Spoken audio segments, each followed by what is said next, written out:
Welcome if you're here, and welcome if you're there, and smoke 'em if you got 'em.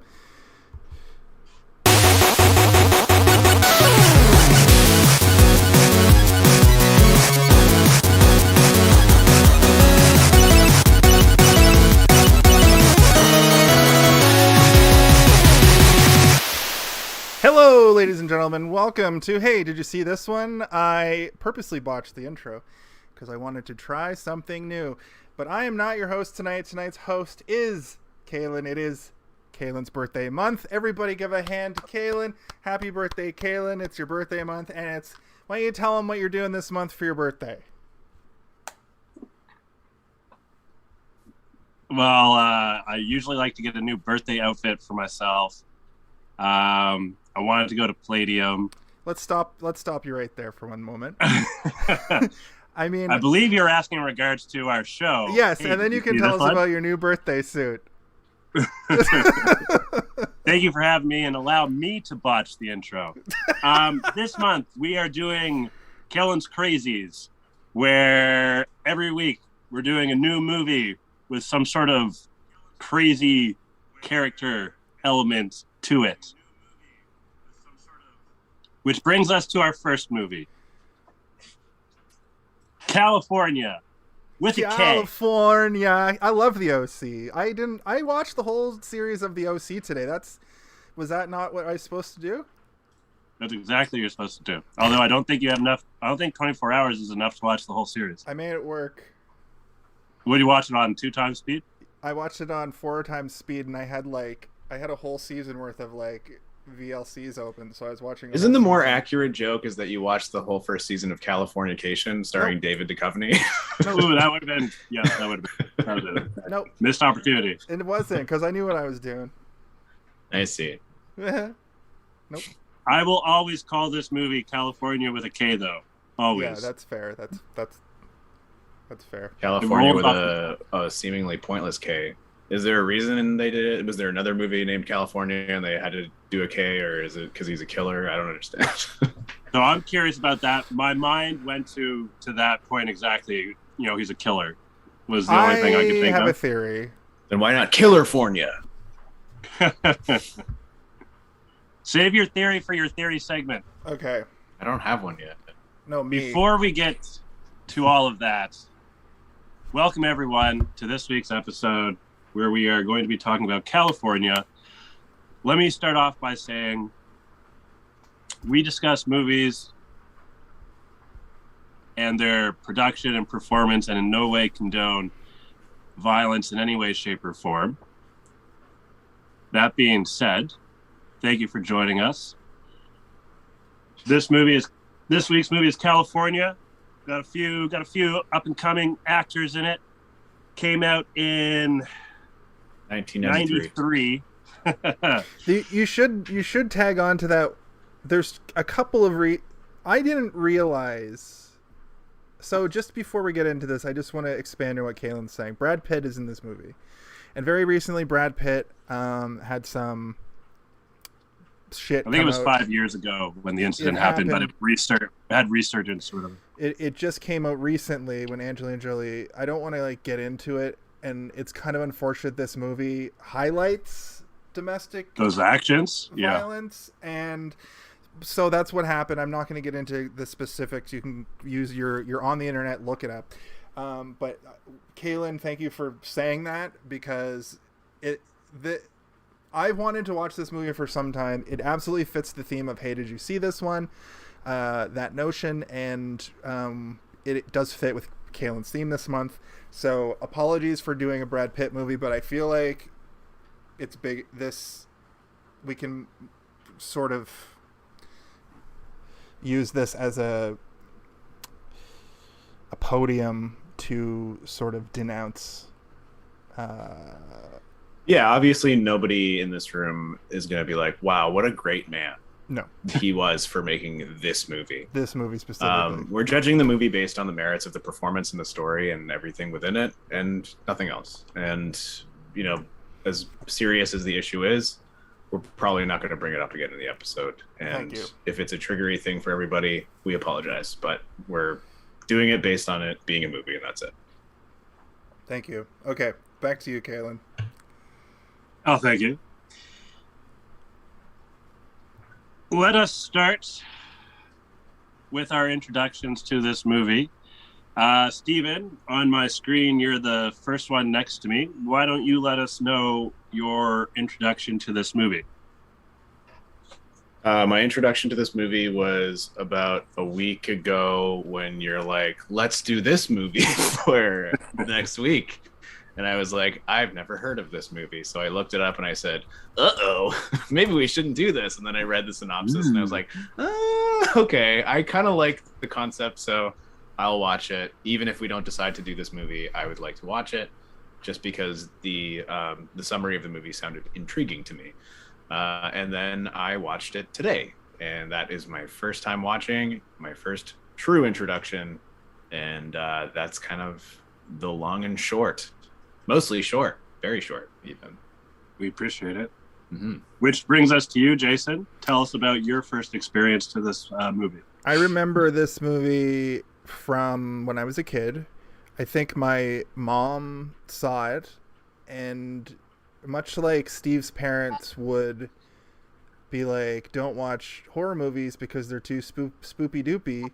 She said, I remember her being like, that was the most messed up thing I've ever seen.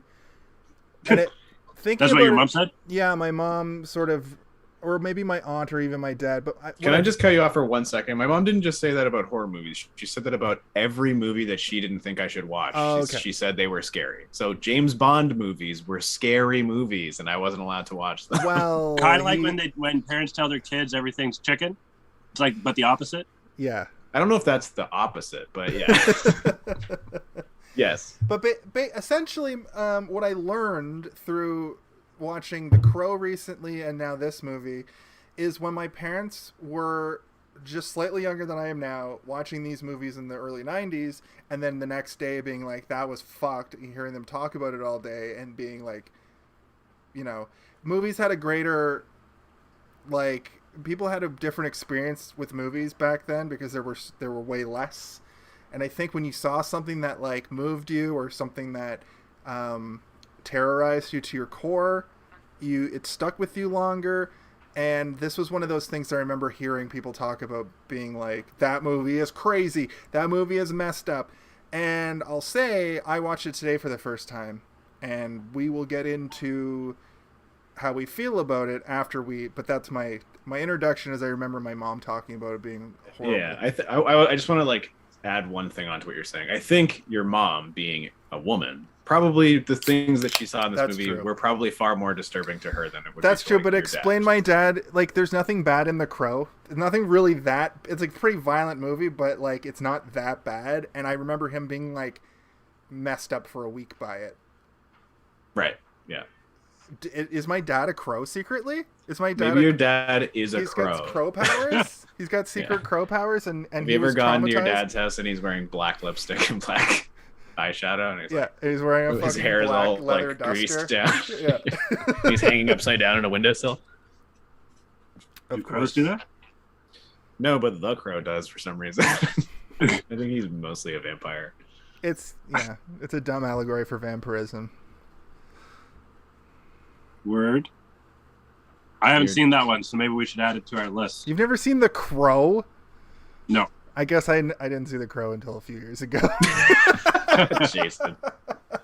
Because it was the same it's thing. Not that great. It's not like you gotta watch The Crow. Like, there are people who will say that, but it was a superhero comic book movie at a time when there were literally zero besides Superman and Batman. When there were literally zero except for like 10 other ones. No, Batman and Superman. Captain America, the Fantastic Four. You can't really. Don't do that. They existed. Fantastic Four barely exists as a Darkman. released movie. Okay. Darkman is in the same vein, though, I think, as The Crow. Anyway. The Mask. Okay, I get it. That wasn't out yet. The Mask wasn't out yet.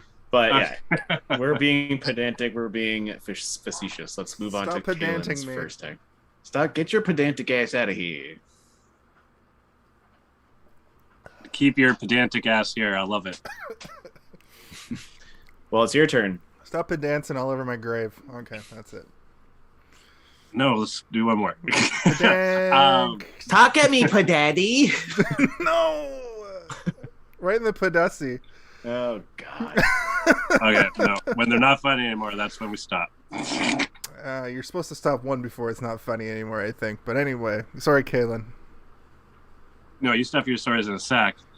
My introduction to this movie was one of my classic trips to HMV. And I won't lie, I saw the cover. I saw Brad Pitt was on it. At the time, I was like, okay, Brad Pitt, I like his stuff. Let's check it out. And not knowing anything about it, which I got to say is my favorite. I think I have to say that it is my favorite way to watch a movie is not know anything about it. Jason, I believe you mentioned on previous episodes where you don't like seeing trailers for certain movies. Previous episodes, like that's my identity. I haven't seen the trailer for the new Ant-Man, and I refuse to watch it. And I'm Is there a sticking trailer to for it? Yeah, it came out last week. I'm not watching it, and I refuse. I'm going into that one blind. Okay, we talk about this way too often. We know you hate trailers. God damn. We had a trailer show for a little while. We had to stop doing it because it ruined Secret Window or whatever. That's not why we stopped doing that show, but I know. Once again, I put my pedantic pants on. Padam pants. What color? Is there a pattern? They're always blue, baby. Because they make me Well, sad. actually, they're blue with like lines, and the lines are perpendicular. See, With a hint of navy. I was being perpendicular. All right. Sorry, Kaylin, continue. Allow me to be perpendicular and continue Close with enough. my intro. Close Was that one? Did that work? No, didn't work. Remember when No. we tried to make the intros really snappy and quick for one episode? There's this one time. On track. This was a random HMV buy a couple years ago, let's say around 10 or so. And so last year, my month was stunted comedies, which are my primary genre. You know, laughs and stunts, love it. My next favorite thing is the human psyche, especially weird.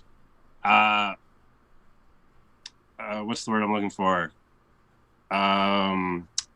Psychological thrillers, let's say, I guess.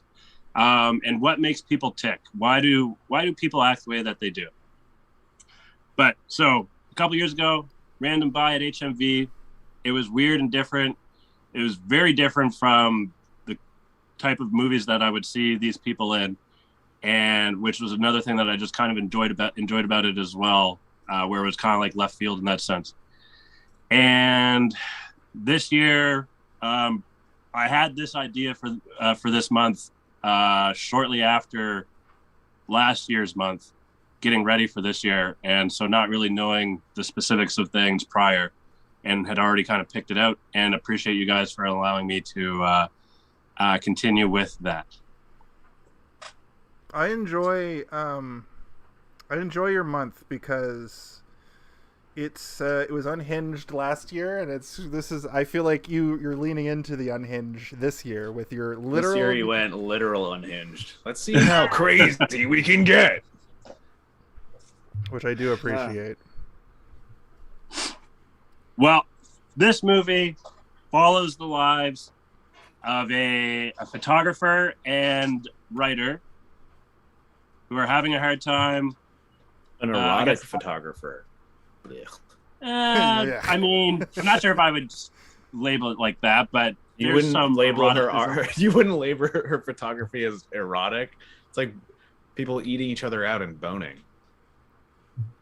I mean, is there another word for that type of photography? Porno. Porno. I didn't say pornographic photographer. I said erotic because that's what it is. Okay. Yeah, that's fair. I guess we don't really see any of her other works, but yes, her photography is heavy. It's all flowers that look very much like vaginas. Also erotic. The one with the priest, I thought was actually like, I liked the framing and the lines and like what was in the shot. It was very like symmetrical, as well as what's it called, like juxtaposition. Is it juxtaposing when it's two opposite things. So you have porn and then you have the priest. Yeah. Yep. But we follow this photographer, erotic photographer and writer. She's having a hard time getting business. He's in a bit of a rut trying to figure out what to write. And they want to move to California. But hey, times are hard. They don't have extra money to make it. Let's place an ad on a school billboard or tack board. And it's just one of those cork boards in the hallway. Also, they can't afford to go to California, so they decided to go to California with a K. That's what. That's the whole story. And that's exactly. Exactly. It's discount California. So while we're there, what I will say is my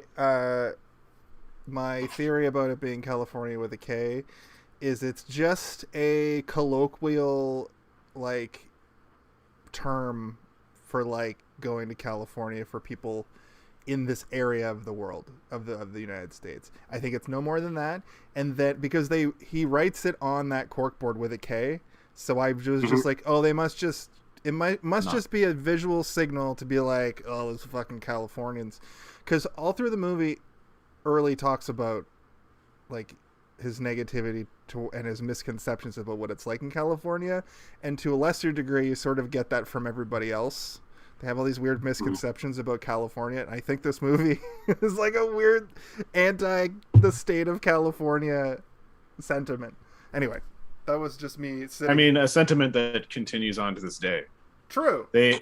Like most people assume that if you're from California, you're even more insular than the United States. It's like the United States exists as an insular body that doesn't really understand the outside of its own borders. And then California is the same way. It doesn't understand its own country outside of its own borders. You could say that about Quebec in Canada, and you could say that about Toronto in Quebec Canada. with a K. Quebec with a K.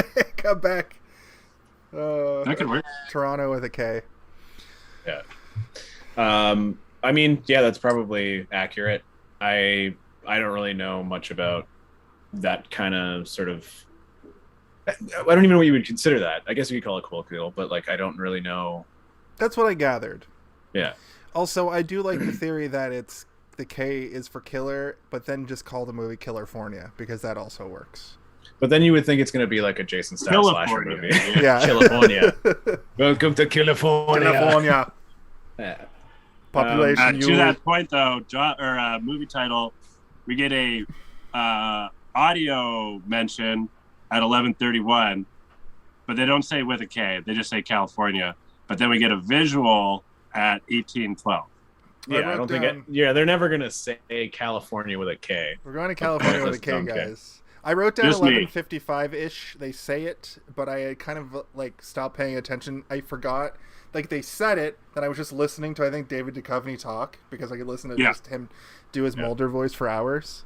But also, we should mention like they're not just going to California because they want to go to California. They want to do a road trip to visit a bunch of different significant serial killer sites along the way, so that he can write his book and she can take photographs for the book.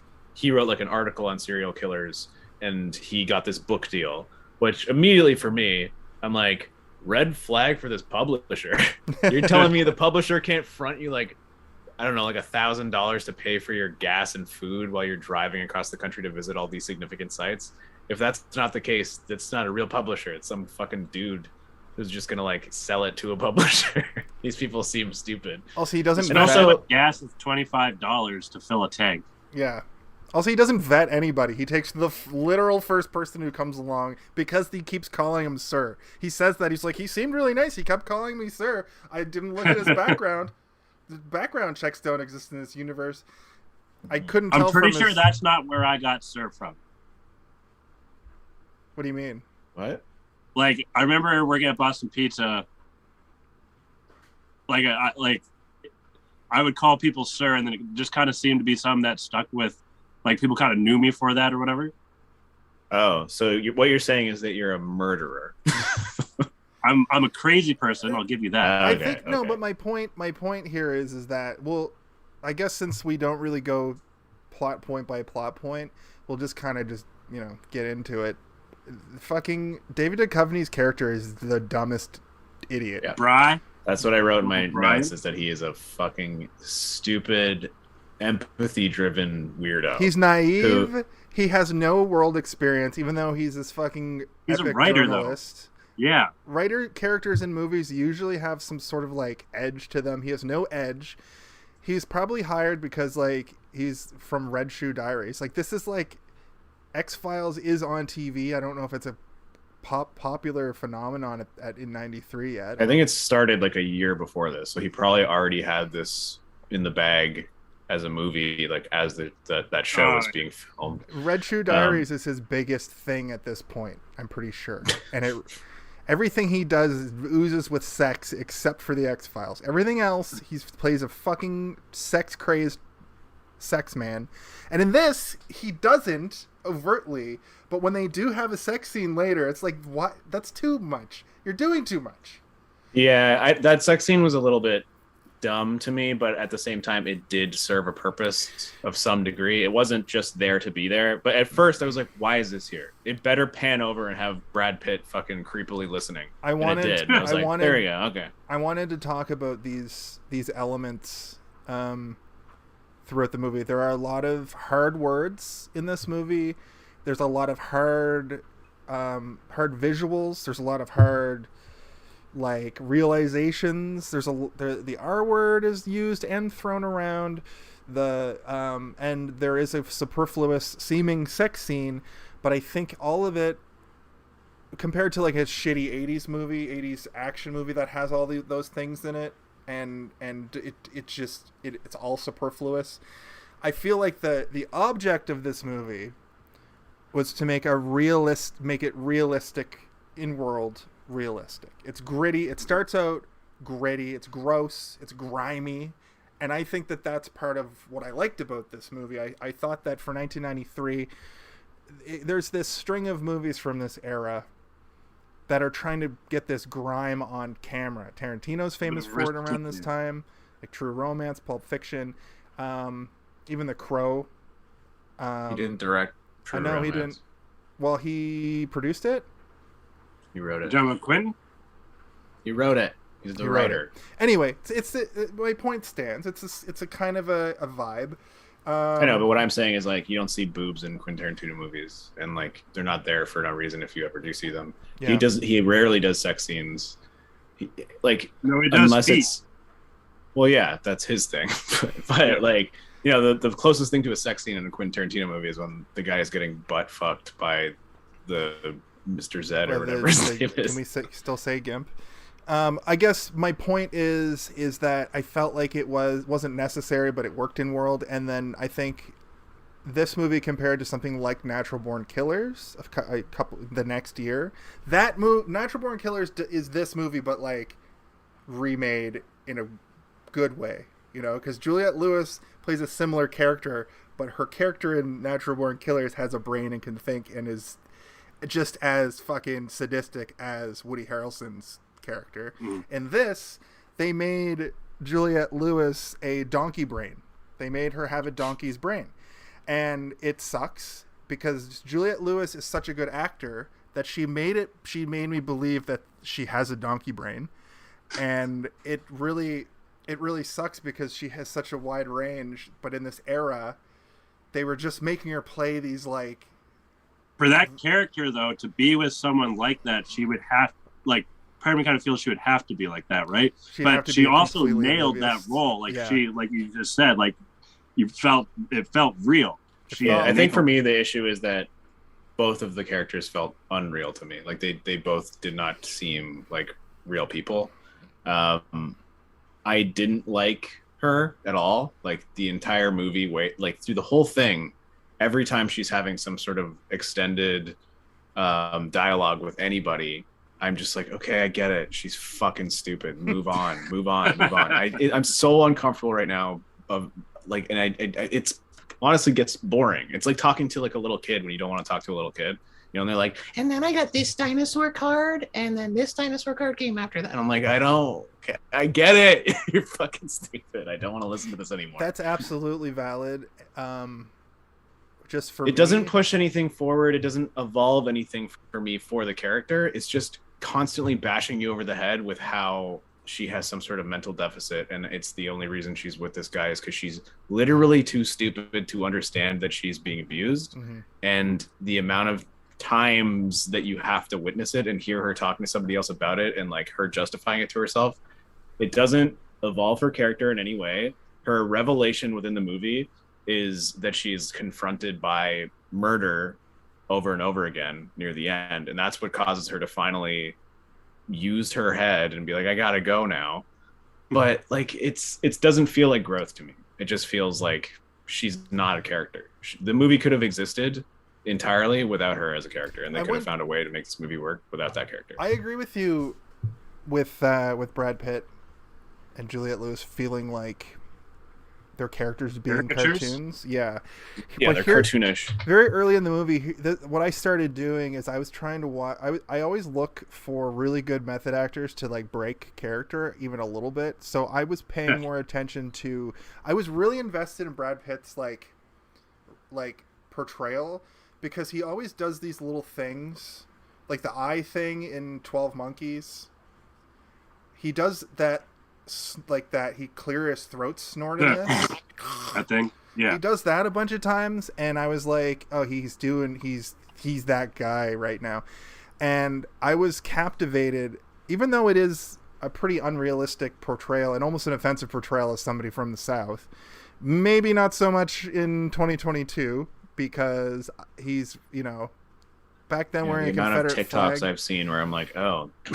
They do exist. They do exist. The Confederate flag used to not be an issue. People didn't really bat an eye on it back in the up until very recently. They did. Not out loud. Not out loud. It's always been like gross. What are you I think doing? there's lots and lots of people who had a problem with it, and it's only until recently that it's been like vocalized as a problem, that we're like, let's all talk about how this is a problem. And then there's the people who were like, I've been wearing it on my back since I was 7 years old and no one had a problem with it. Grandpappy and their grandpappy. But I think that this version of redneck isn't that much of a caricature now. Maybe for a time people weren't like that, but sorry, what I mean to say is that for this movie, they're not in the South. They're in like where are they supposed to be? Like Virginia or something, or Pennsylvania, or like they're not. It's not like they're in Texas. Like, yeah, where I can't remember. Where do you guys recall where they start this movie? Because I didn't make a note of it. I just know that they go to Texas and then like Nevada, and then Texas and then somewhere in Nevada. All I know is that they're not in a place that would be considered a part of the Confederacy. I'm but those rednecks. Maybe he moved there though because he has all those issues, from the law and shit. Well, he couldn't leave the state he committed the crime in. So anyway, I still found it to be like very caricature-y. Like it's, I get that. There are points in this movie where you almost want to put on the subtitles to understand what the fuck he's saying. You're just like, what? What did he just say? Oh, I didn't have that problem. I'm from Nova Scotia. Yeah. Where I said almost. I didn't have an issue that. hearing what he was saying or understanding it, but like it's to that level of him doing like his Irish in Snatch almost, where he's like purposefully going out of his way to try and make it almost impossible for you to understand what he's saying. Yeah. He also has a scene in this where he's acting and eating, I'm pretty sure, which is a classic. Yep. Classic and Brad it's Pitt. gross. There's actually multiple scenes where he's eating, and I made in my notes a little note saying, you didn't have to make the eating that gross sounding, because it's like you can tell that they like added like chewy noises in the background. I'm like, oh god, when he's eating that sandwich. And he's like, speaking of sound design, the fucking ADR in this movie is atrocious. Is some of the a lot worst, of the sound in this movie is bad. Yeah. Some of the worst. Okay, so there's a scene where him and Juliette Lewis are like having relations in the back of a car, and Carrie, who's a photographer, likes to capture eroticism, and she's trying to get this shot of them banging out. And they kind of he gets on top and you can see his face and he's kind of like snarling. And these snarls were so comedic to me that I burst out laughing. I was laughing out loud. It didn't. I think that's another issue I had with this movie in general, is that they break these moments of comedic sort of editing and close-ups and sounds that, for what's happening in the movie, it's not that it's undercutting it, it's that it's just wrong for what's happening. You're like, this shouldn't be here. This is like this noise that's coming out of this man is funny and it's not scary. Like, there's this part at the end of the movie where there's an implied rape, basically, and you're like, is he going to do this? And then he does like this, like heel, and you expect like a ding ding ding ding ding ding, like a banjo to start playing in the background, and then it cuts to her, and she, like, clearly something bad happened to her. So you're like, okay, I think that's what happened. And you're just like, what is the formula here that you're trying to? You like want him to be threatening, but then you have him do this like stupid laugh. Maybe And that's I don't know. It's maybe like all that's these part of it. mixed up bits of things that I'm like, this isn't right. What Back what when were you this- doing in the editing room? Back when this came out, though, it's like, I wonder if people. I know I always bring this up because, you know, there weren't podcasts in 1993, but I wonder if people went to see this in theaters, and they came out of the theater going, that movie was fucked up and it was weird, and it kind of disturbed me. What was up with the fucking Foley work and the ADR? Why was everything so? It was probably just a budget thing. They probably didn't have enough money to, because if you listen to the music, it sucks. The score in this movie is terrible. It's like synthesized guitar music, and it's bad. You can do that in a TV series or a movie of this era. If you watch like Twin Peaks, it's the same thing. Everything's a synthesizer, and it's meant to sound like real instruments, but it's part of the charm of that movie because everything feels fake in that movie, or in that show specifically, right? Everything feels synthetic and manufactured, and that's the point of the show. But then you put it into something like this, and it's completely out of place. There are a lot of licensed songs in it, though. I noticed. I feel like this was one of those movies that they probably made a lot of the budget back by selling a soundtrack album that was like advertised separately, like they did with The Crow. They did that with Natural Born Killers. You could get the Natural Born Killers soundtrack with all your favorite hits from L7 and Soundgarden. But this movie, Black old sun, what you got? the one song that I did actually recognize was "Strong Enough" by Sheryl Crow. When the two ladies are painting each other's fingernails and cutting each other's hair, you can hear "Strong Enough" by Sheryl Crow in the background, and that song's actually good. So go check that out. I do agree with you, though. The score was just like, whoa. Yeah, and every once in a while you hear like a ding ding ding dong ding. Like some, like, every time it's the two of them together, there's some like synthesized banjo music happening in the background. I'm like, okay, yeah, we get it. They're hill folk or whatever. We don't need to keep hearing it. It's unfortunate though, because spoiler alert, you're gonna be like mad at the rating I give this movie, because Probably. for every It's fine. You're allowed to like whatever you want. I'm just saying that I am going to be critical. I am going to be critical of this film. However, I did really enjoy it. I thought it was different than anything I've seen in a while. And I know this genre of movie existed before this, and it has been improved upon after this. But I built this up in my head in a way over the years. I'm pretty sure this was also on Showcase. It was one of those movies. So I'd see an ad for it and be like, Oh no, that movie probably has something really fucked up. really messed up. And the worst thing in it, honestly, is rape. And that is fucked, and that's bad. But it's also implied. It's not even visually there. There's it's just no mentally bad. Yeah. There's barely nudity. There's barely, like, there's only a little tiny bit of gore. It's pretty You don't even tame. really see the kills. Like, No. yeah, like there's like the moment where he murders the guy in the bathroom is probably the most brutalistic. Probably the most violent moment. And him Yeah. getting smashed in the face with like a potter. And his But like face the gets weirdest fucked. part about that scene is that guy comes in and he has like a fucking Catheter? a catheter bag to empty and not just pee normally. You're like, I'm what? assuming that's just because he has a long drive, was my assumption on that one. That's Or what he I- just has a I catheter, didn't like he notice can't that. pee out of him. He puts his foot into the urinal and he unscrews a bag from his ankle and he pees. I was wondering why his foot was up. I didn't put together. He had a catheter bag inside of. Because in my head, I'm just working through what had just happened. Like a rich guy almost hit this redneck. This redneck feels disenfranchised by everything anyway.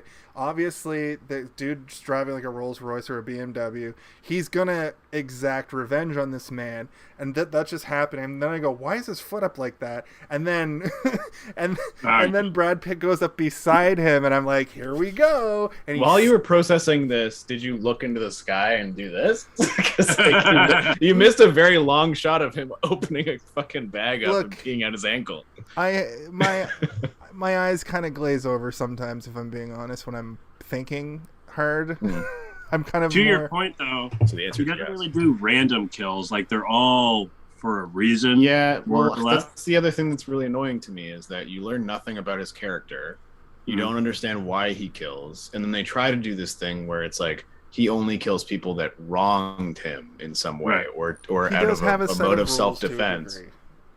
I don't even know if I would call it rules. That's the thing that's annoying to me is that if there are rules, we don't know what the fuck they are. Well, he says it at the end. And, do I feel powerful? Do I feel superior? It's like, no, I feel good. It's fun. Yeah, that's why what's annoying to me. That's annoying.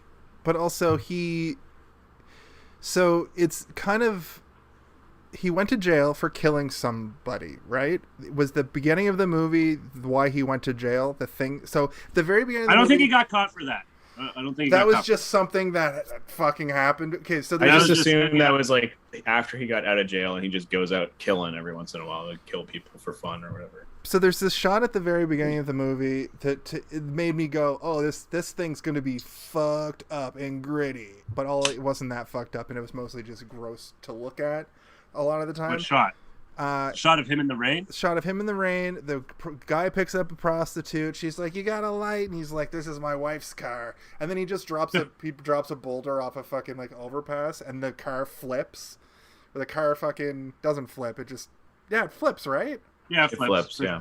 There's a lot of car flipping in this movie that makes no sense. Anyway. Because the movie needed to do stuff to be interesting visually, because there was nothing else happening in it to be interesting. My assumption was that he went to jail for that through like a manslaughtery kind of a thing, where like, he wasn't like premeditated murder. No, they have like a Joker thing where the whole movie he's like told everybody different stories as to why he went to prison, so nobody knows why he went to prison. And it's yeah, good point. But then my after that, my assumption was that he killed the landlord because the landlord was messing with his girlfriend. Then after he kills somebody the first time, he's like, "I killed one person. Let's get crazy." I didn't really put it together that he was basically killing indiscriminately and only got caught once and got off on it, like got off out of jail, and now just murders freely. I didn't get. They also do. That's why I was talk about just one other thing. I didn't see him as a serial killer really, so that was confusing to me. Why he was paired up with a serial killer investigator, which I thought would be more. And when the first time I saw David Duchovny, I was like, "Oh, this special agent specializes in serial killers." And then he's like, "Nope, I'm an author who's just writing a book." Who's just writing about something that I find vaguely interesting. It interests me, and it's a cash cow. Yeah, it is. I mean, if you write about like real crime, true crime, you will make bank. That's a reality. Yeah. But again, all the characters in this movie are fucking unlikable, like including David Duchovny. His whole thing is that he's like feigning empathy for these people in order to write these texts as though he's not trying to make money, like he's trying to understand them, but he's in no way doing actual research and like meeting actual serial killers. He's like, "I'm going to drive around and take photographs of places where people got murdered." That is exploitative. He's just trying to make money. Like he's not actually trying to get down and understand these people. He's like, "Well, if we go around and take pictures of swing sets and shit, it'll be good for the book." And you're like, "Yeah, okay, you asshole." Fuck, I had a thing that I wanted to say when you were talking, Jason, and I couldn't interrupt you. Sorry. What Thank you was for it? not interrupting me. I know I tried to, but then you told me to shut up, and I was like, I didn't "Fuck, tell you to I'm gonna shut forget up. this. I'm gonna forget this." I wanted to not forget my thing while I was on a roll. I know. He was talking about how he didn't seem like a serial killer. He's just a killer. Like, that's the thing, is he's not a serial killer. He's just a killer. Like, a serial killer implies that you have a pattern or a type of thing that you do specifically. He's just like a weird, dumb animal that goes around and kills when he gets a little bit upset. And that's the thing that makes me feel like this is completely unrealistic. He's gotten away from so many murders that it's like, no, this isn't how that would work. Like, in real life, if you went around killing like this, you would be caught immediately. Instantly, you would be caught. The thing I actually wanted to say, I just remembered it. The parole officer, it does this thing that so many movies do, which is like despicable and dumb. And it's like, we want to make this character unlikable. Okay, so what do? We make him really, really fucking gross. And it's like the thing that they do in Drag Me to Hell with like the old gypsy woman who, like, she takes her teeth out to eat candy and it's really nasty and gross. And this guy comes in and he's being a complete asshole. And we would have disliked him anyway. But instead, we're going to make him have this like disgusting, horrible cough where he's like hacking up his lung. He's clearly dying of something. And he has only one hand. He's got a fucking hook hand. And he's being physically abusive. It's like, all right, okay, we get it. This guy's an asshole. And that's how this whole movie feels to me. It's like constantly beating you over the head with stuff that you're like, okay, I get it. And it's a movie, not a film, definitely. But I also feel the same. It's framed like a film because there's fucking no car chase or explosion, but there's flipping cars. To your stupid ass standards of what is a film and a movie, I don't think it's stupid ass. It's a good framework in my. It's opinion. not. Movies can be terrible without car chases. Actually, there is a car chase in this movie, so you're wrong. Remember when he's like drives through the fence with a nuclear bomb strapped to the chest or whatever of the hood of the car, and then David Duchovny chases through there later? It's just a very, very slow chase. It's still a chase. I guess they go to a nuclear test site, which is kind of the explosion for the movie. Yeah. That's true. Yeah, that's very true. I wanted to talk about that part of how they just added this really gross character. Can I talk about that character for 1 second? Yeah, go ahead. Yeah. That was the next thing I wanted to talk about. And this fucking parole officer guy, they did that thing also where they set up a character like Tommy Lee Jones in The Fugitive, who's obviously going to be chasing him through the whole movie, and he chases them for like, well, he doesn't do anything. Like half a county, yeah. He barely, he goes and he's there in the investigation moment when they're looking at the burnt down trailer and they find, we'll talk about that in a minute, they find the guy, the fucking landlord not buried, even though he dug the whole ass hole. He's like partially buried. Separately. Yeah, that I didn't understand that. Why not fill it all in? It's I think it's a dumb movie. Systematic. It doesn't make any sense. This movie's dumb. But it's entertaining as fuck. But in my opinion. But the problem with that character is I was like, oh, why do they make this character so unlikable and shitty to the point that I feel bad for early in this movie? Early is fucking Brad Pitt's name. I think it's Earl. It's Early Grace. I know, but is his name Early? Well, his name's Early Grace. Yeah. Holy fuck, that's so smart. What a smart name. No, but why do they set this character up? Like, what's the point? I think what the intention of the writers was, when we first see Early, we want him to seem misunderstood and be kind of a good guy, and we want the scale to slowly go down. But they do that throughout the movie as well, right? They keep spoon-feeding you little bits. But my point is if you don't have a scale, if you only have one side of a scale, it's just somebody sinking. But they set it up like this dude, they were going to do what's known as in wrestling as a double turn, where the bad guy becomes the good guy becomes the bad guy, and you slowly have Early reveal that he's this sadistic killer, and the guy who has the horrible throat infection or a chest infection with the hook hand sort of starts to like work with Brian and become a good guy, but they just get rid of him after Act 1, and Early just kind of goes this way and becomes the Joker. He becomes the scale is rebalanced by his actions with David Duchovny, and the balance of that part is revelations that you're getting through the photographer. That's where the scale comes back in. That's the thing that still exists throughout the movie, but it's just like he keeps throwing the scale off so much that like you get to a point where he's so reprehensible that you're never going to be able to balance those scales again, and then they still keep piling on to that other side of the scale. That you're like, we get it. He's a terrible, shitty human being. Like, he's not redeemable. He's bad. And then they throw rape on top of that. Yeah. And you're like, the whole table flips over. Like, You're how oh about the moment man. where they go into the old lady's house and he's like, "What happened to your husband?" And she's like, "Oh, I'm a widow." And then the next scene is him looking around an office and a dude looking at a telescope. And it's just the old man. Like, she tried to lie with the guy in the house. Like this fucking sadistic maniac wasn't just going to go through the home.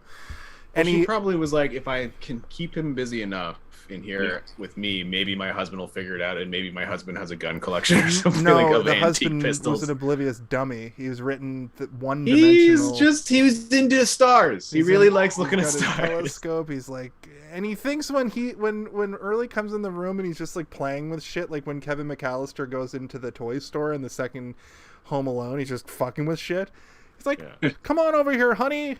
Come on over here and look." Again, like that whole scene is inherently funny. It's a funny scene, and I was watching it and being like, "This is funny," but I'm so upset at the fact that dude's gonna get fucking. I know this guy's gonna hard. get killed, and then the movie's like, I'm not gonna just shoot you with my movie gun. I'm gonna find another movie way to kill you, and it's like I'm gonna hit you with a golf club. And why didn't they show that though? Why didn't they show not show him getting bludgeoned? Why didn't they have a fucking like there's lightning going off and he's like? Because they probably movie. had to. It was like that or the implied rape at the end. They had to decide, and they're like, it was more important to have the. They got rid of. They were able to do one interesting kill, a shovel to the face, and implied rape, and that's all they could do, and the rest of it was kind of off camera. And I know last month I said I really like an off camera kill, but man, I hated the off camera kill in this with the fucking golf club because it's because you already knew he was dead, right? Like the thing. So the off camera kill in Halloween 2, right, where you find the doctor with the syringe in his eye. That's a good off camera kill because you're not 100% certain that Halloween man found that doctor, but in this situation you know that he killed him. You already know because you see him at the telescope with the golf club. The man is not there. You know he killed him, and you're like, ugh, okay, so is he gonna have his head bashed in? Is he gonna have a golf club stuck down his throat? I was like, it better be something interesting. Stuck and down his throat would have been amazing. Yeah, like with like a golf club sticking out, yeah, like a punter. That would have been cool. Crazy. Thank you for the joiner. I don't want it to seem like we're on like a rerun or we're recording. R2 or Y2RJ. I think that's a reference to the professional wrestler Chris Jericho. Thank you for joining the chat.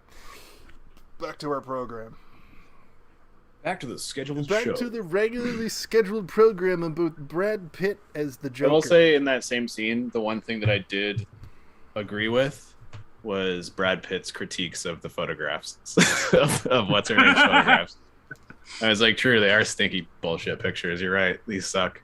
And to what It's Caleb just was boring. saying. You didn't find them provocative? What's it the difference? it provoked me to want to tell her that they sucked.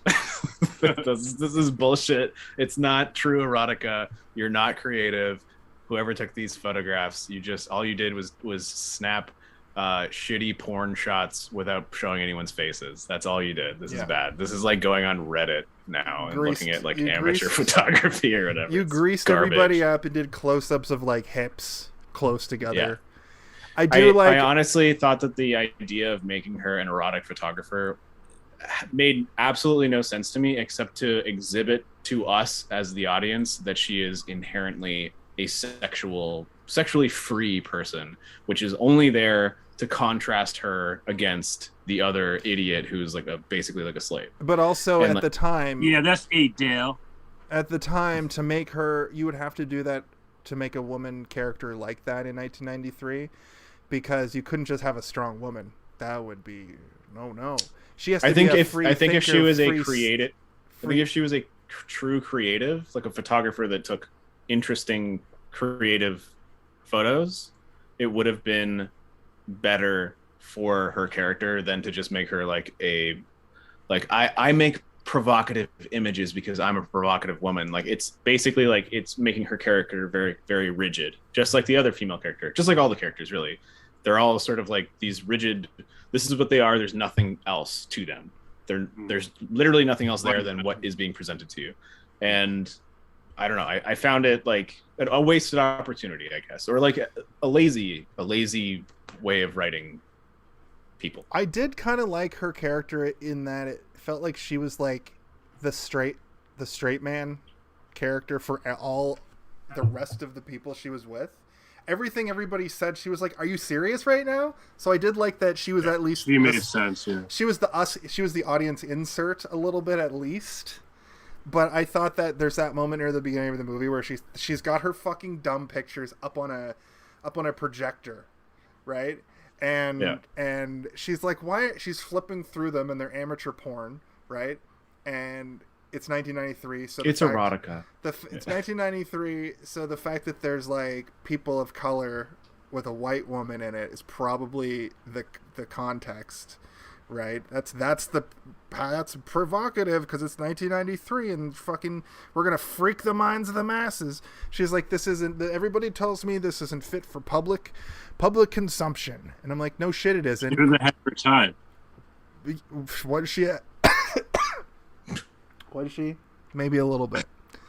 Did you laugh or almost choke? What was that?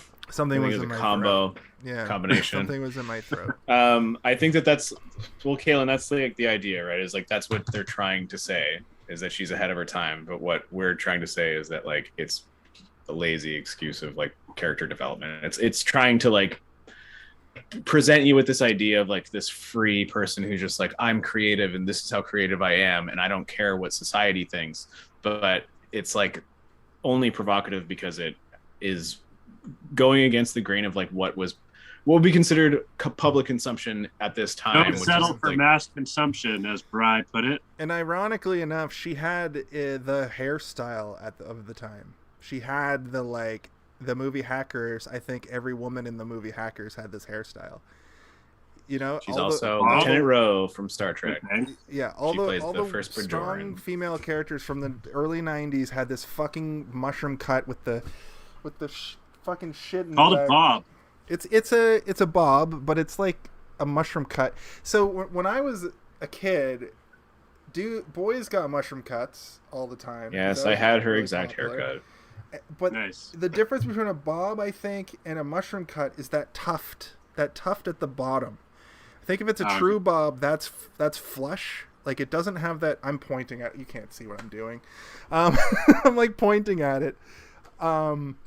It's hard to explain what I mean, but do you see where like the top of her neck meets her hair, and how there's that like tuft bit, the like triangle of it. That's I couldn't stop looking at it and being like, that's a choice.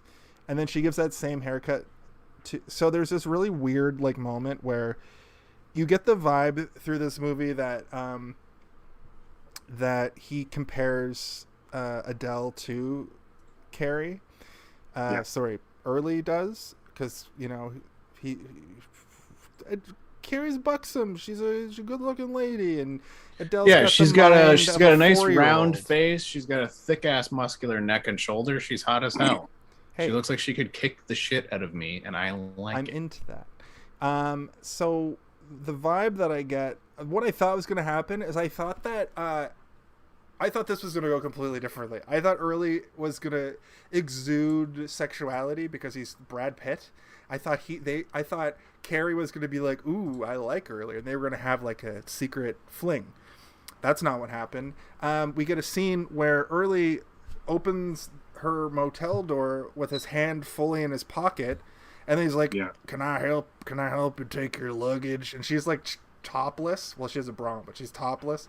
And it's like, oh, he's a weirdo pervert in addition to being a weird sex murderer, a weird serial killer. But then we get a mirror scene, sort of, when she's kind of perversely watching them, Early and Adele, in the car, right? But she's a neurotic photographer, so she was like, "This is prime real estate for getting." But good she pictures. still probably shouldn't have done it. No, Yeah. definitely not. But I think Kaylin's right, though. I think that was meant to be like a direct comparison to him watching her watching him kind of thing. But she had already kind of voiced her disgust with him. Mhm. But I think at the same time, like, there is a weird implication in the movie that she is like fascinated by him in a weird way, which is like, At first, could have been more interesting. It could have been more interesting. Yeah. Even in that moment, she's already been like, "Fuck you, fuck this. I want to get out of here." But Uh-oh. Uh-oh. I think Steve's computer exploded. Well, he'll be back. Need more fans. He'll be back in 5. He'll be back in 5 minutes or so. There's this. Fuck! It really derails everything when somebody drops from the call.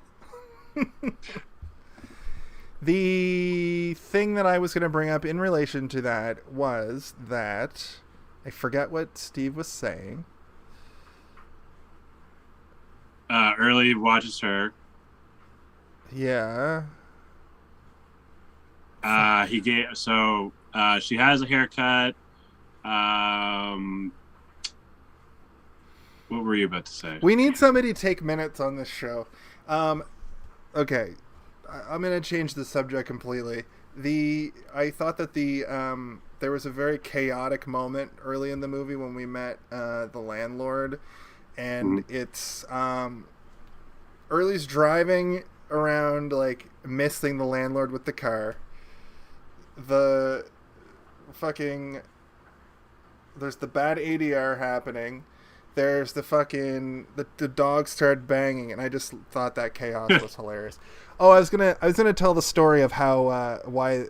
So we mentioned the haircut, and we mentioned that Juliette Lewis's character Adele gets her haircut when they're having their her and Carrie are having their nice night together that goes south. Yeah.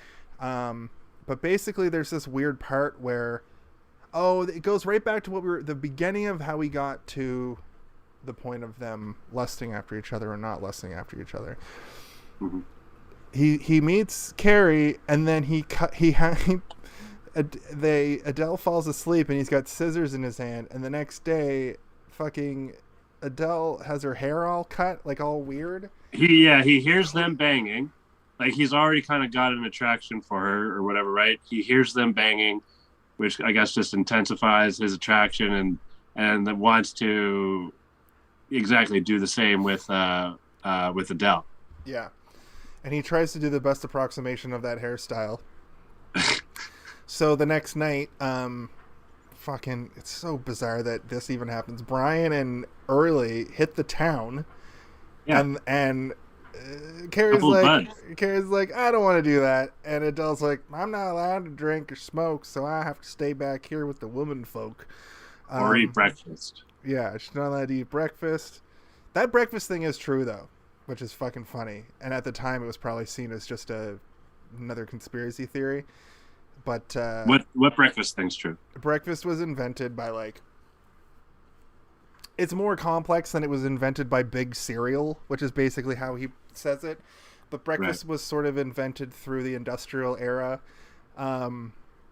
because people were working way longer shifts. They were working so they needed to eat food in the morning. Like, they needed to eat a meal because that might be their only time to fucking eat for the next 12 hours.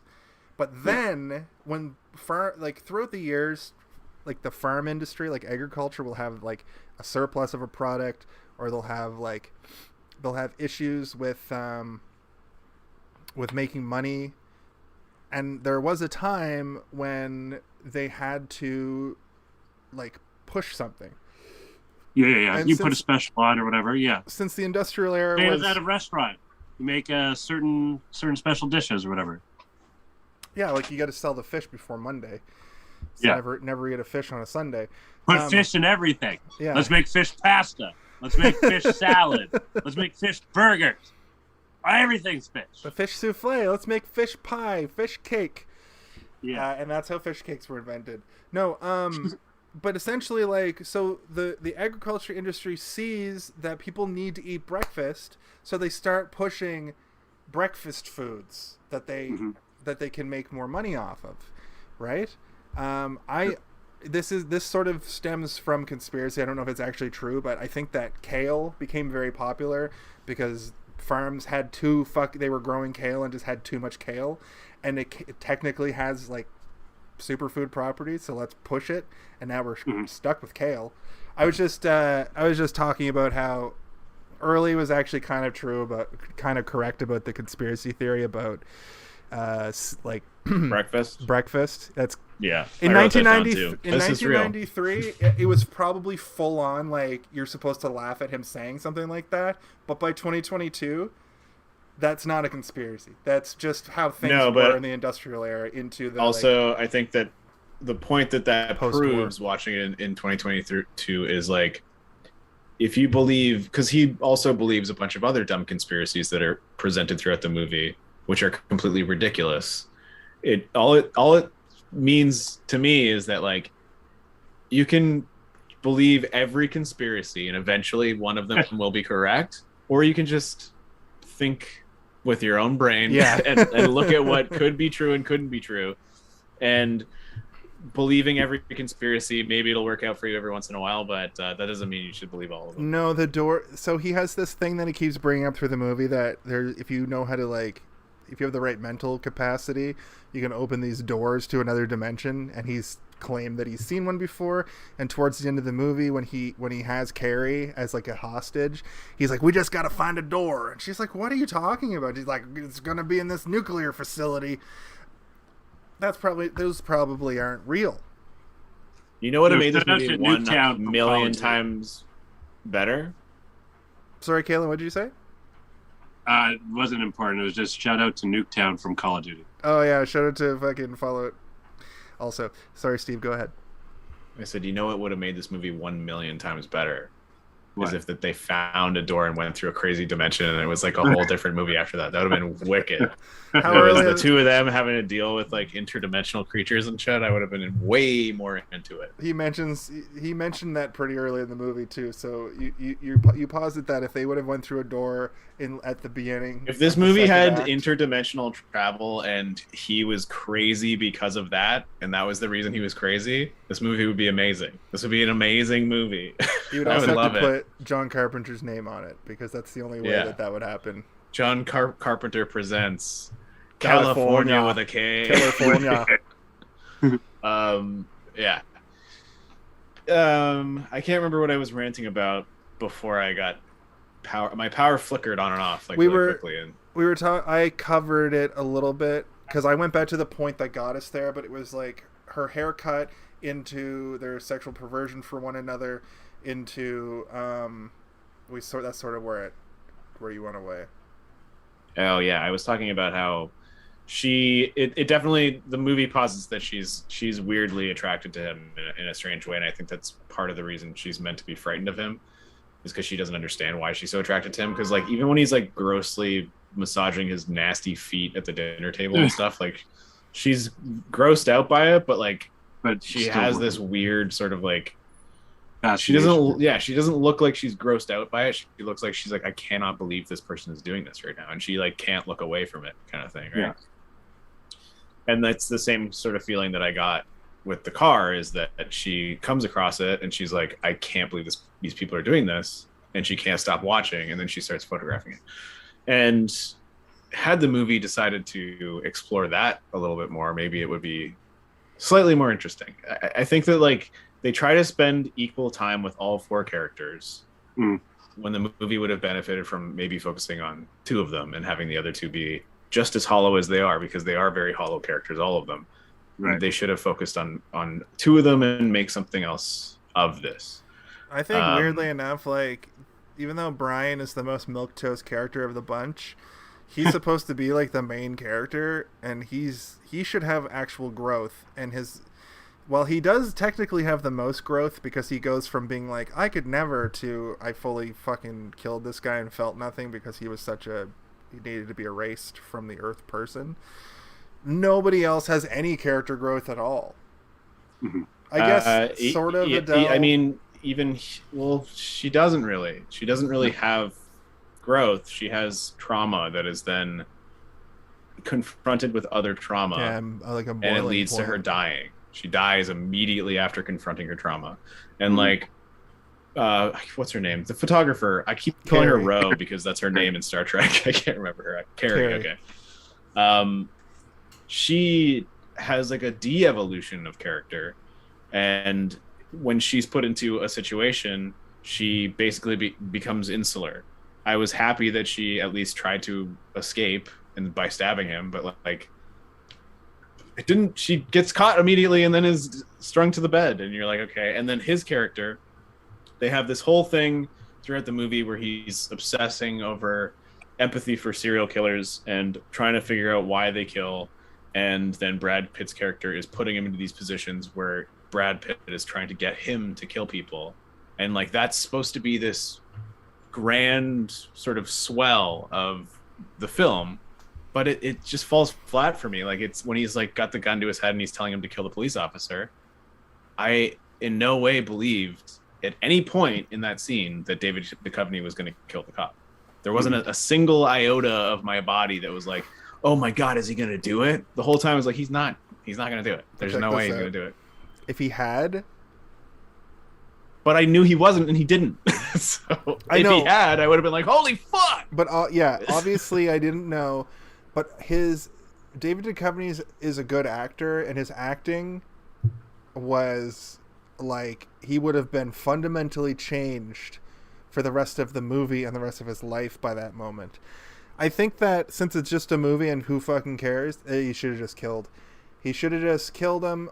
He should have, to show that he was serious early, should have like shot somebody. Like, he should have shot Carrie like somewhere where it like wouldn't kill her, like shot her in the leg or something, and then put the gun back on him. And then he's like, I mean business. And then David Duchovny kills the cop, and that's irreversible trauma, right? Instead, we get a lame moment where he just throws the gun down, and Early's like, I knew you wouldn't do it. And it's like, what the fuck was the scene for then? I was really hopeful. I was hopeful that the movie was going to turn there, and then there would have been interesting character development amongst all of them at that point. Because then that's disturbing to me. That would have been a disturbing scene worth the ages. Like I was saying, when my mom was like, or whoever was traumatized by this movie, it was an adult and I was a kid. Because this movie came out when I was 8 years old, right? But it was an adult I was like, what's California? It's got that Brad Pitt guy in it. I wouldn't have known who Brad Pitt is actually yet. But what's this movie? It looks terrifying. And some adult was like, dude, that's terrifying. Oh, you know what I think it was? My uncle had a lot of like really good movies in his collection on VHS. And I wasn't allowed to watch any of them. And I think he had California. And I was like, what's this? And he was like, that's fucked. If that moment had happened and he had done that, and even if he did what you said, like he shoots Carrie in the leg to prove his point, to get David Duchovny to kill the cop, if that was like the middle of the movie and that happened, and even if they still went to the mansion and the rest of the movie was just spent in the mansion with all of those 4 characters plus the 2 elderly people who own the mansion, and it just becomes this round table of revelation for all the characters, that is a much more interesting movie to me. Instead, it goes from that scene to the mansion, which is just like a weird comedic shit show that then ends with the idiot character dying and then him running away with the girl. Like it, and then it all becomes this weird, like it's like they're trying to be funny, but at the same time provocative. Like the nuclear bomb stuff is funny to me, but in this context of this movie, it's not. I'm like, this is like wasted. This is wasted here. The nuclear bomb on the hood of the car going into a nuclear site is amazing in terms of like concept to me. But because it's in this, I'm like, ugh, what are you wasting it here for? Put it in something better. I think that levity. There's a lot of horror. They were trying to do a lot of things that are horror adjacent, and Natural Born Killers doesn't. I compare this to Natural Born Killers because it's like I said, Natural Born Killers is like this movie, but like way better, to a degree.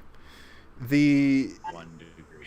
1 degree better. No, a million. It's a night and day situation. I've actually changed my rating of this movie because I've analyzed it way harder talking to you guys.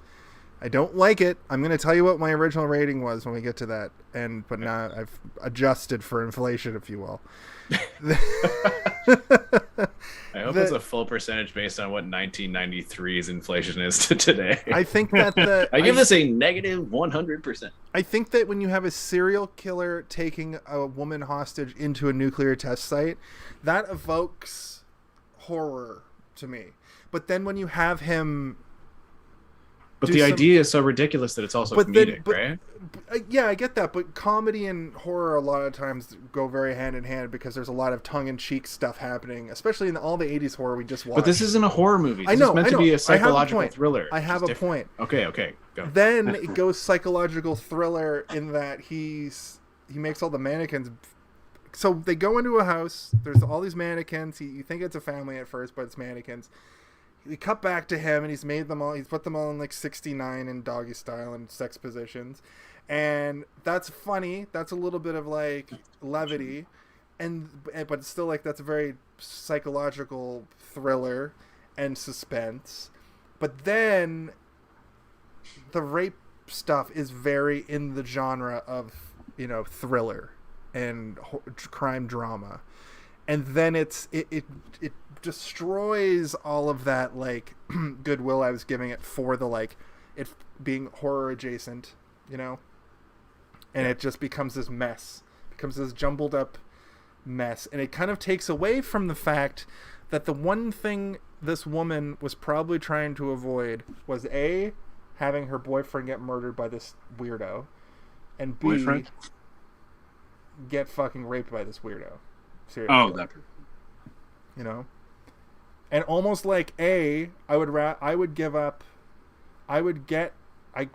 to stop saying the R word. So I'm going to, there's only R-starred. I don't know how to say it without. I mean, I think we've gotten to a point now where like we're talking about it in terms of like what's actually happening. I think she put it David Duchovny's life, Brian's life, then she would give up getting raped to save his life. And you know what I mean? In that order. Yeah, she makes that clear through dialogue. She literally says that without saying just take me and do whatever you want, and just spare him. And that as a concept is very scary in the psychological thriller genre way, but all of the like stuff right before it takes away the it feels sloppy. Like it's like they didn't realize what they were. I don't know if like the comedic stuff came out in editing or something, or like if they were putting this together and they realized like this isn't working in the way that we thought it would dramatically, so we need to amp this up comedically because that's all we can really get out of it, or if that was their intent in the first place. And if like, that was, then it's a serious misdirect because you cannot make that funny. Like it's not ever going to be funny. No. It's brutal and it's gross to put that much comedy right before something so heavy. There you go. That's a word I've been searching for this whole shit. And there's some heavy moments in this movie, but nothing is like so heavy that this movie's going to stick with me, which is a direct this is a direct contradiction to my final thoughts. I will say specifically, I'm going to have to like edit as I read my final thoughts. I thought this shit was going to stick with me, but I think this conversation is going to stick with me even more. More than the movie, yeah. Yeah, I don't know. It's rough, right? Because like I still like this movie. I'm still going to sit here and say I still like this movie, okay? There's lots of stuff in this movie that is commendable, I will say. The cinematography is good. The lighting is good. The performances are good. Performances are excellent. As cartoonish as they are, for the most part, everybody is believable in what they're saying. The writing is bad. I don't think the dialogue is particularly great.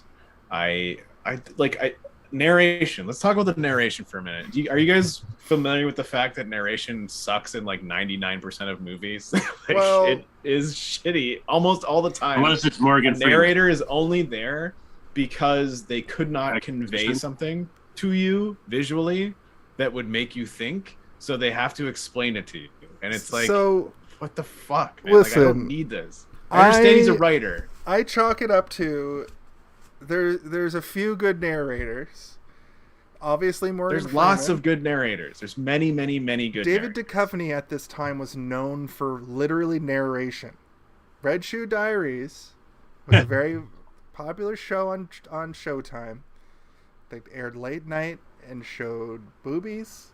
Of course. Okay, yeah, we're familiar with Red. We've talked about Red Shoe Diaries in the show And before. he We know what narrated it the is. shit out of that. And then when the X-Files came along, he did some narration in that as well. So naturally, you got to put the white narrator. I don't even think Morgan Freeman was known for narration yet at this point. I don't think that comes. Morgan Freeman didn't really pop off until like Shawshank was like the big one, I guess. I think that was like '94. And then the War of the Worlds, and he's like, and then they were all killed by the common cold, or whatever. Yeah. So the okay, biggest narrator. So I do agree with you that like narration isn't necessary. Okay, but unless it's sorry, I had a like- point I was trying to okay. make before you decided to jump in with your narration corner or whatever. the fuck. Welcome back to Jason's narration corner, and it just Yeah, there's once upon a me time, I narrating, had a theory about narration. and then Stephen he tried spoke to over express Steve. his A lot of the opinion, time- but Jason jumped in with his own. Yeah. So a lot of the time, movies they'll get into a point where they show it to their test audiences and to the producers and studio heads and stuff, and if they don't get it, if they don't immediately understand what is meant to be happening, they'll go through re-edits, and if they still can't do it, their last ditch is to add a narrator's voice into the movie to be like, and then this happened. And like in a movie like Shawshank Redemption, it's completely appropriate because there are long passages of time and you need a person to bridge that gap through some sort of narration process to like show character development. If you're putting a narration into a movie and it doesn't develop a character, it doesn't explain to you that something has happened dramatically through a long period of time, there's no point for it. And like a lot of the moments in this movie when he's narrating, he's just narrating what's happening on the fucking screen. Like, I don't need you to tell me. I can see it. I can see what's happening. I looked up something to sort of. I wanted to help what you were saying, but it kind of hinders what you're saying. This movie was made for $9 million, which means, for all intents and purposes, it was an indie film. That doesn't Most of mean that went to the actors. That's not what that means. A budget does not determine if something's indie or not. My point is that. Well, I mean, doesn't it? $9 No, million? it doesn't. My point is that there was definitely no focus group. They wrote this movie and put a narrator in it for $9 million. I'm not saying that that's what happened. I'm just saying that that's what they do a lot of the time. And if you've written your script to have a narrator in it, fine. That's I completely do fine. think though that this movie was an indie flick. I do think that Okay, all I'm telling you right now is that if something has a low budget, that doesn't mean indie. It means independently financed, which means that somebody financed it outside of a studio. But that's what that means. When I say indie flick, I mean like this, like shown at like Sundance and TIFF. This movie was probably all you have to say is low budget. Low budget. Like if somebody got money from a studio, then it's not an indie flick. That Do you indie guys wanna- flick means it was independently financed. Okay, I mean low budget, like a film festival movie. I guess is what I meant. Like this was probably shown at Cannes and Sundance. Sorry, Do you want to? I'm getting frustrated by your terminology. Like, just I'm stop sorry. it. You're putting on Stop your saying pedan, things that are wrong. you're putting on your pedan pants. Right, you're jamming me up right in my padussy. Do you guys want to take a guess at how much money this made at the box office? You want to take a shot in the dark? How much you made it? $1. I'm gonna go with 20. I'm gonna say 18 million. And you're going to say 20 million, Kalen? Yeah. Well, if we're playing by Like, are you talking right? about on the week it was released? just Are we box talking office, like overall? box office. I think Okay. that means total when it's on Google. When it's like It's the whole Wikipedia. theatrical run. Yeah. If we were playing by Price is Right rules and you had bet $1, you would be correct because it made $2.4 million. Oh, what? It cost 2.4? $9 million? Oh, This God. this Didn't even low make budget 0.4? movie was a colossal failure. I didn't realize it's so funny that movies can take up so much space in your memories rent free, because I thought that this, when Kaylin mentioned it, I was like, oh shit, California, that huge movie from the 90s that was a cultural phenomenon. Nobody fucking saw this thing. This is truly a hey, did you see this one movie? We're having a real live hey, did you see this one moment. This made less movie money than fucking Stay Tuned probably made. And probably cost less to make. Wow. Yeah, they didn't have to make that crazy flipping remote. Yeah. Or the TV, or the fucking multiple hell worlds. I mean, they made one hell world. It's called Mannequin Nuclear Test Site. Nuclear Test Site World, which was the most interesting part of the movie. I've never had my rating change twice during a fucking... What, did it go? So it was up, then it went down, then did it go up again? Save it for later. No, it went worse. So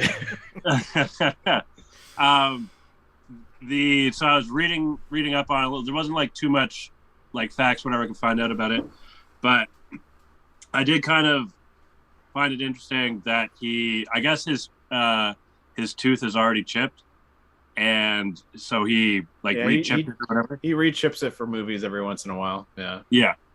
It made me think though of Shia LaBeouf for his role in Fury, where I guess he pulled a whole molar out or something for the role. Wow, I just assumed you would say Lloyd Christmas for Dumb and Dumber. I was going to say Dumb and Dumber because that's a real thing that Jim Carrey had, but in that movie, Kaylin, what I said was true as well. Yeah, I know, but I just assumed you would have said Dumb and Dumber. But the thing about what Kaylin's saying is so fucked is Shia LaBeouf is so fucked. He just fucking did it. I don't think he got it removed surgically. I think he just did it.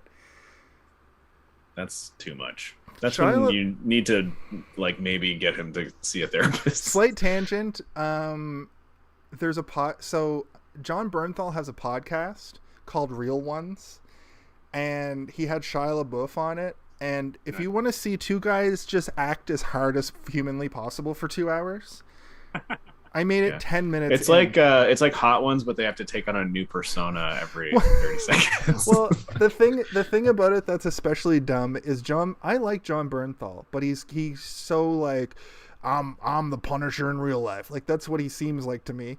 And then is that the hamburger face guy who played the Punisher? Hamburger faced.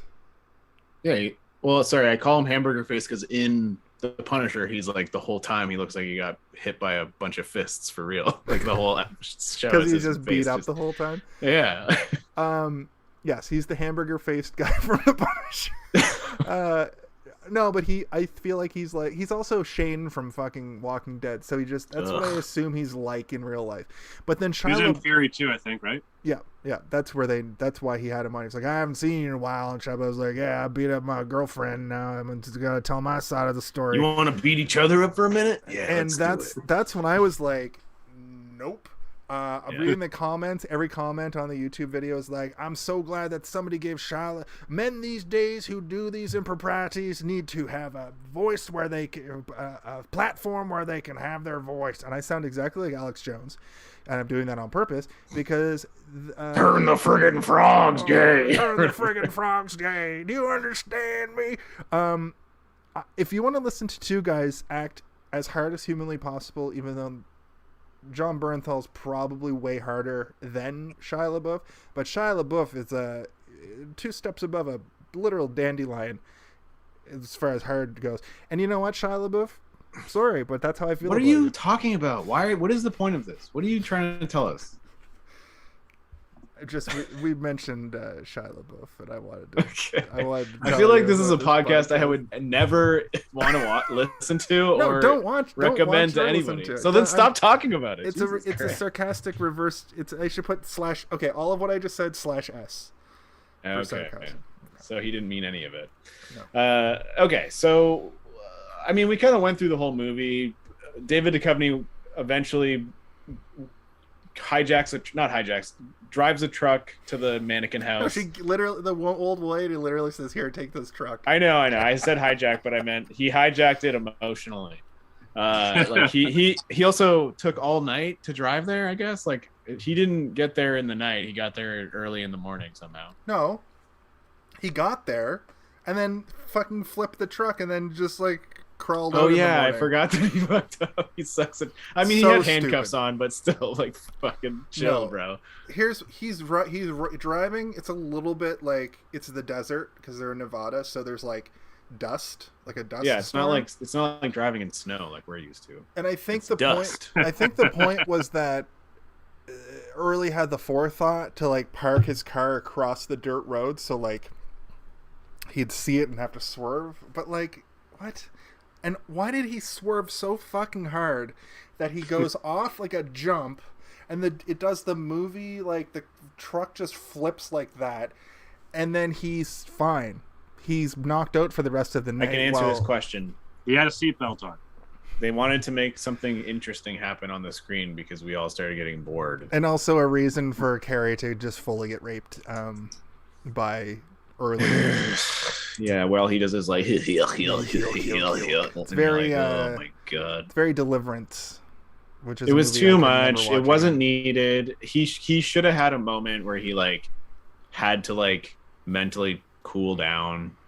Like him getting stabbed should have been like his realization that him being a horrible sexual assaulter, like that's like what I do, and like he should have like seen the wound and saw her and decided not to do it. That would have been more interesting. That would have made me think more about his character, which would have made the next like 5 minutes of the movie where he gets killed by David Duchovny far more interesting. They didn't do that. What they did was they're like, let's make him an ultimate monster that can never be forgiven. And you're like, fuck this. Well, what's stupid movie. kind of dumb is he takes her to that place.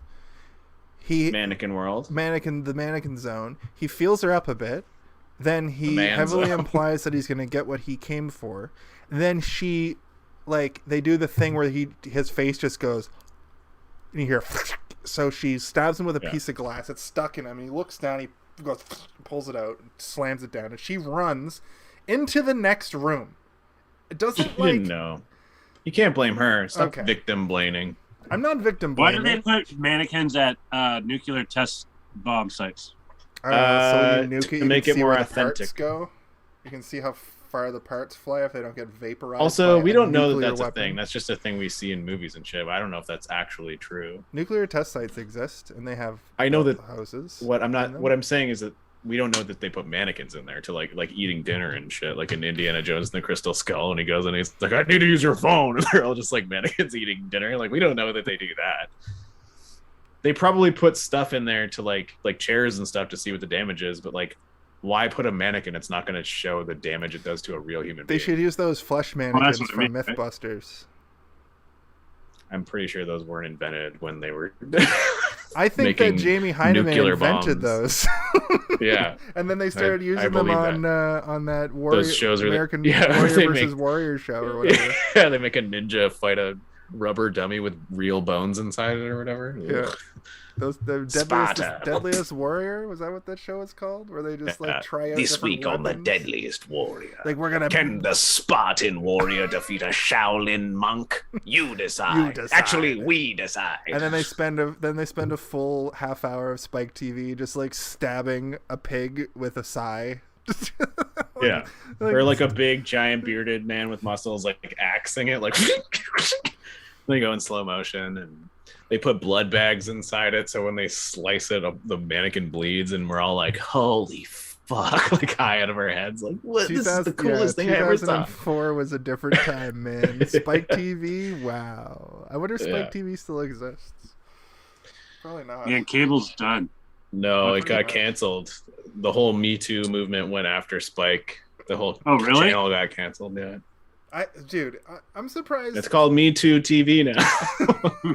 This is a bad joke. I'm No, sorry. it's a bad That's joke, dumb. but I could have riffed on it. The thing that's funny about that is that Jimmy Kimmel had the Man Show, which like every sketch was like a cancelable offense.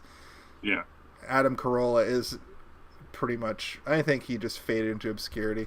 He got canceled for real because he couldn't get beyond the antics of that show. Whereas Jimmy Kimmel like became a real person. Is like, no, I was playing a character. Whereas Adam Carolla like, did have a I cool. wasn't playing a character. I am this asshole. That's a pretty good Adam Carolla. But Adam Carolla had a show that was pretty interesting that nobody saw because it was on like the fucking History Channel or one of those shitty. But basically, he went and looked at your house for like renovations that were done, and then the reason he was there is because the renovator did a bad job, and then he confronts the renovation people, and then he like fixes the home. So that's a pretty interesting. It's like Bar Rescue, but for renovators.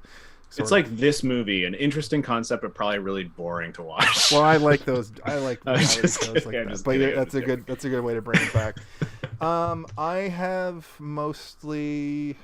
I thought his name was Barry, not Brian, for most of the movie. Hey, brah. Hey, brah. They did say "brah" a lot in this movie, and I was like, wow, it has been a long time since that was a thing that has been in the Geist.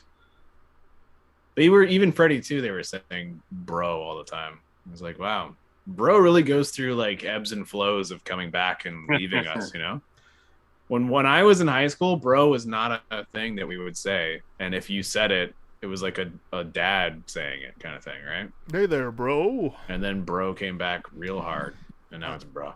I wanted to say also that early in the movie, I thought that Brad Pitt's character early was supposed to be Satan. And I was hoping that they'd get a little darker, you know? Interdimensional Traveler. This could have been a sequel to Prince of Darkness. Remember that shit? Oh, I wanted to say one thing early on, and I forgot about it. Why the fuck, when he's digging that hole, he is so dirty? We didn't talk about all of everything so around dirty. This whole hole. First of all, why is he so dirty? Second of all, why is he... Because of the dirt. That's easy. Why is he 100% buck naked when they show him climb out of the hole a few moments later? You get an ass shot. Clearly, he's like rolling around in there. But also, what I was wondering is, had he already killed the landlord at that point? Because clearly he was digging the hole to like kill the landlord. But we didn't learn that till a little bit later. So I thought that he was digging a hole for like a septic tank or something. In my head, I was like, oh, maybe he apologized to the landlord and said, hey, I'll dig the septic tank hole. We don't know much about what this movie is at this point, so you have to forgive us. That there was wild speculation for me as well. But then, when the movie really kicks it into gear, gets into the Home Alone of it, if you will, when they start their car ride, we immediately flash back to the trailer that they lived in burned out. So he burns the trailer, kills the landlord at some point, puts the landlord in the hole, and buries him from like the waist up like 3 inches. You see his legs. It's almost like he buries only his like face or something, right? Like it's like he doesn't want to look at his face. He also cuts his finger off and takes his ring, which like never comes back at all. The ring does not come back. What is the point of that? Why did they have that? Why did he dig what does it mean? A 6-foot fucking full-on grave and not it's also like 6 feet wide too. It's like 6 feet wide and deep. Like he built like a horse grave. This dude is a Batman villain. I built this thing for a horse, but you'll do. You'll do, bats. Kills them. Yeah. Anyway, I think I don't know if I have much more to say about this. Like it's all over the goddamn place, this movie, and I don't really understand most of it, but it looks good. I think that brings us to our final thoughts. I think so too. Honestly, I don't have much more to say either. Yeah, Kaylin, why don't you do your duties? So let's go in reverse order. Jason, why don't we start with your final thoughts? I'm going to read you verbatim. Haven't talked to you guys, haven't fleshed this out, haven't thought about it. I finished the movie and here's what I wrote. California is a really good film that holds up. It is intense and well written and has lots of tense and suspenseful moments. That's true. That's true. I actually did. I had some suspense and some tense, some good. Suspense. I don't know. Well written. I was never bored watching it. That's true. Always wanted to know what's going to happen next. Also true. The pure confusion, I think, in retrospect, was what kept me going. It's a rare film that has unsavory language that makes sense in context, nudity that makes sense in context, and sex that makes sense in context. Now, this was something that we talked about a little bit, but I did really want to hit home that I thought that to nail the realism of what they were clearly going for, they wanted this to feel real, even though the characters were sort of caricature in one. The cinematography and like the themes and the world had a realism to it that you don't see a lot in movies. You know what I mean? Like, there's a lot of superfluous sex, there's a lot of superfluous nudity, and there's a lot of superfluous use of the F slur and the R word. The F word for gay person, just in case you guys are wondering. Yeah. But it's a time it was clicking in my head because I'm like, ooh, meh. But I don't think also whatever. It made sense within the context of everything. Yes, and it's not like we're watching a fucking shitty action movie from 1987, and the character who's like the comic relief just keeps calling everybody the F slur because it's hilarious. You know what I mean? Like, no, it was like shitty characters calling people that to be shitty. Exactly, because we kind of glossed. There's a scene where they're in a bar and there's these rednecks. And they, David Duchovny looks like he's from the city, which of course is going to make a biker call him the F slur, and it made sense. And he gets his comeuppance for being called that. You know what I mean? So, anyway, and then I wrote a little note to myself that said, if we talked about that, I will reiterate points about the needlessness of sex in movies, unless it is to feel real/gritty. And I do have a lot of problems with just sex in movies and TV for no reason. That's why I'm not watching House of the Dragon. I watched the first episode and I thought that sex scene was too gratuitous, and it sort of I from what I gather, that trend happens with all of the everything in that series. Anyway, that's another conversation because I don't know. Overall, I enjoyed the film and it'll stay with me for a time. Movies that were trying to do this kind of stuff in the early 90s, such as True Romance, Natural Born Killers, Reservoir Dogs, Pulp Fiction to a degree, aka the brutal 90s crime drama, will always have a place in my heart. So I gave this movie a 4 out of 5. And with that, I almost resold it back to myself, but I have to adjust for inflation. I'm going to give it a 3 with the asterisk that I started at a 4. Halfway through this show, I went down to a 3.7. And throughout the rest of it, I just fully was like, this is a fucking 3. I like this movie, but I cannot, in my right mind, as a movie reviewer, go any higher than a 3 for the amount of problems with like the storytelling this movie has. And I would probably watch this movie again and be entertained by it. But overall, like, I recommend this movie, even with fucking Brad Pitt's improprieties, because he's awesome. And he gets got in the end. Like, he fucking gets destroyed.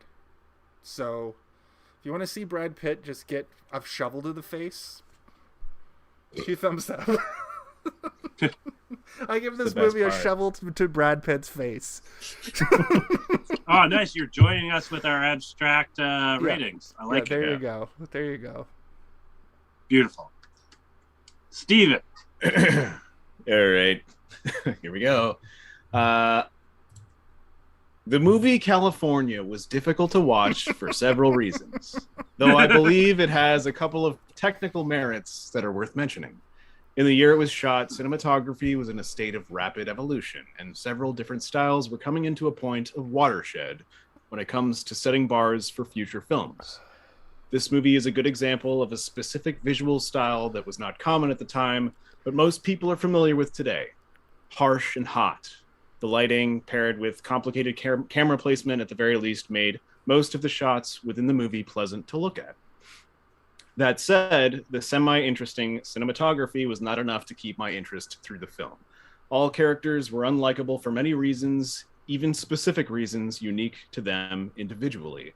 The photographer was judgy out of the gate, and the choice to make her an erotic photographer added very little, maybe even lessened her character, as it seemed a flimsy attempt at character building, but came off as tasteless and an excuse to have overt sexuality on screen, something that was accomplished already several other times throughout the film. Brian was dumb, and his narration was pointless.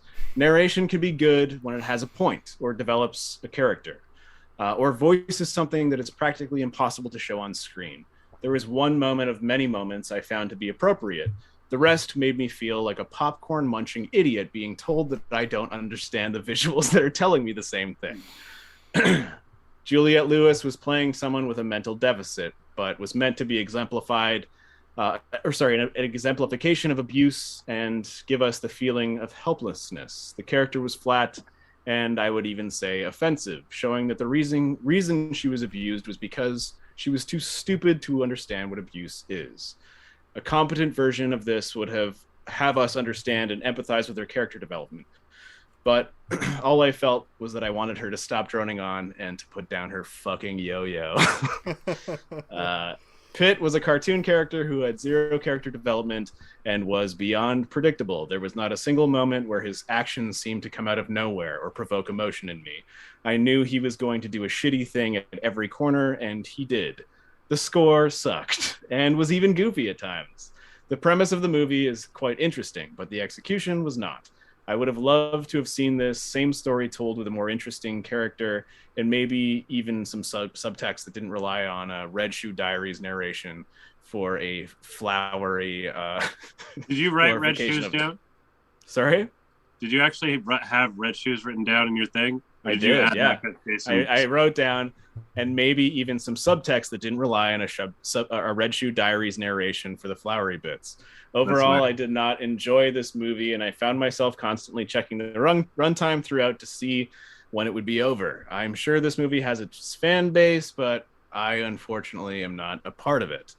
I give this movie 437 years of bad luck paid in full over several lifetimes. Nice. Well, that's a hard one to follow up to.